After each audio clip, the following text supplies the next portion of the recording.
let's flip a coin. Head Carolina, tails California. Very good question. Almost impossible to answer in a way that you're going to understand. Paul? Question mark. He didn't have any signature, no name, no nothing. Basically, one of these anonymous. I don't really like that, guys. You should say Paul from Michigan. I mean, if nothing else, maybe create something as a lie that's close to you in a different country or whatever. You all think I'm going to be able to track you down. I really can't do that. Okay, Paul, in terms of culture and people, where are the friendliest, most pleasant people to be found? He suggested Bali, Bali or New Zealand. I don't, Bali, definitely not. Bali is like a full-on tourist trap. I mean, you might be able to go inland on the thing and get away from the tourist trap, but it's kind of a Muslim country. Okay, most pleasant people to be found. Pleasant is when I can intermarry and become part of the culture. So, where is that the easiest? That's in Orland, Indiana, USA. Everything outside of that culture for me becomes a little bit uncomfortable. Okay, so where are the most pleasant people? Those are the places where things are most predictable and I'm not going to have any cultural fatigue. Culture fatigue is the fact that somebody cuts in front of me and I go, hey, and I have to think about it. Okay, culture fatigue is everywhere in West Africa. I'll never stop having culture fatigue. It takes 7 to 10 years to adapt to one culture. I mean, you keep moving, you never completely adapt and immerse, right? But culture fatigue. Culture fatigue is the idea that something happens that is not expected and you had to think about it. So eventually you get tired of thinking. Why do they cut in front of the line? Why do they cut in front? Why do they have to piss over there? Why do they have to do that? Why do they have to drive like idiots? The only place that is really pleasant for me is in Orland, Indiana. But you have two different levels here when you're a world traveler. You've got the expat community and you got the local community. And you can, like I like a lot of the expat community, but I often don't like the local community. Okay, and I may like the local community, but I don't like the expat.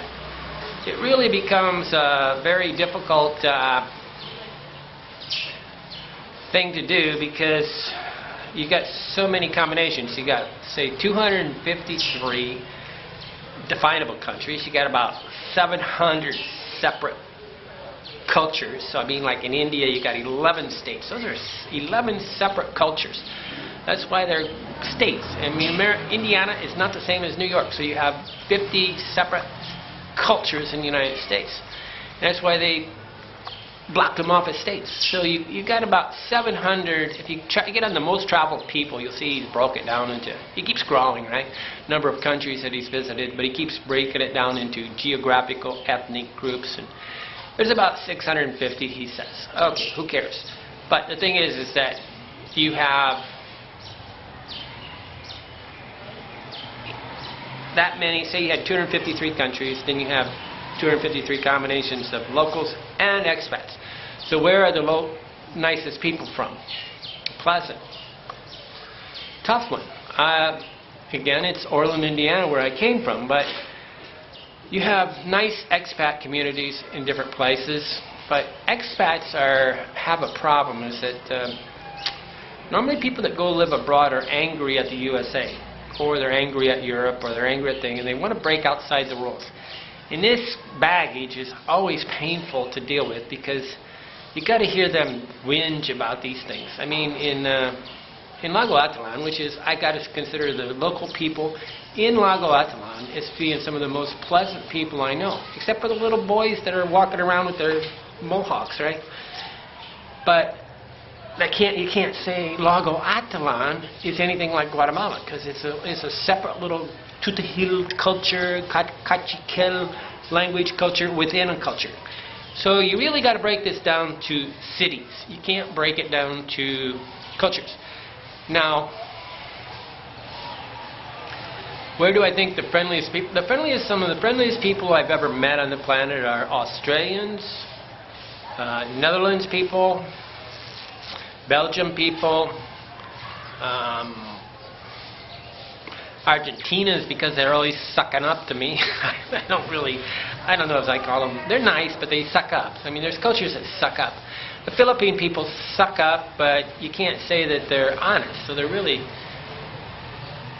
but sucking up to me is a pleasant thing. It's like walking in a McDonald's and they say, "Good morning, sir, how are you?" I like that. I mean, in the Philippines, I would say in the Philippines it's got to be one of the best overall cultures in the poor countries. Okay, now obviously you got 200 poor countries like the Philippines, which is not really cheap compared to things, and then you have the expensive countries. So where do I think in Europe? I really like the Germans. The Germans, they're really sort of rigid rule people that make life easy. You always know what to expect. I don't like chaos, and I like order. So order is always a nice thing. I've never been to New Zealand, but Malcolm and these guys are, it's kind of expensive, really. By the time you get there, it's so expensive to get there that it's ridiculous. Australians, I really don't want to be an Australian because it's full of Brits abroad, and Brits abroad are really rude.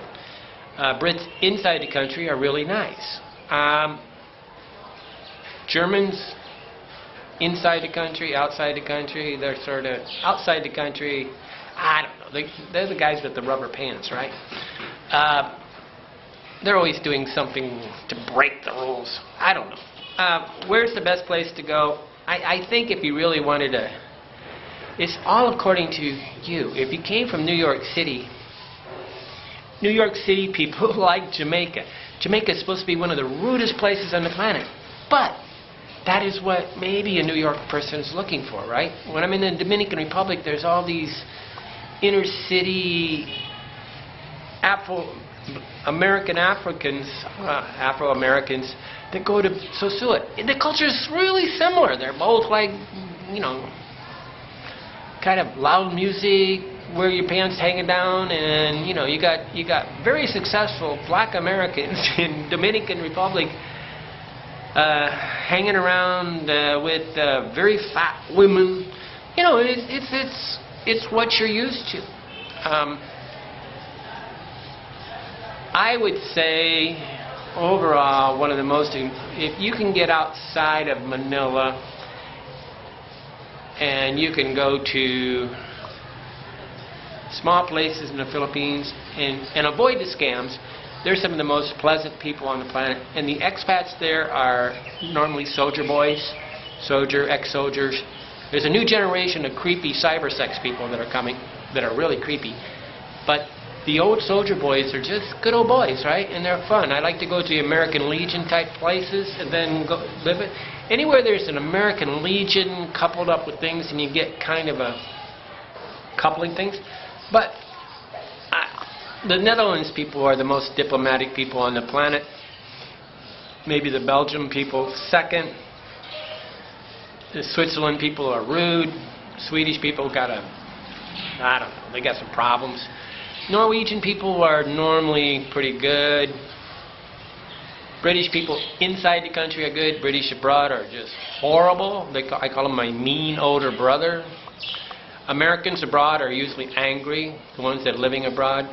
The tourist area, they're just normal people. But when you get Americans living abroad, they're normally angry. Really difficult to avoid that. You gotta tell me which culture. If you really wanna, and this is why I keep telling you guys to buy some consulting. You're not me. We gotta match your personality up with the country. And the cost of going to one of these countries and making a mistake is going to cost you $2,000 or $3,000.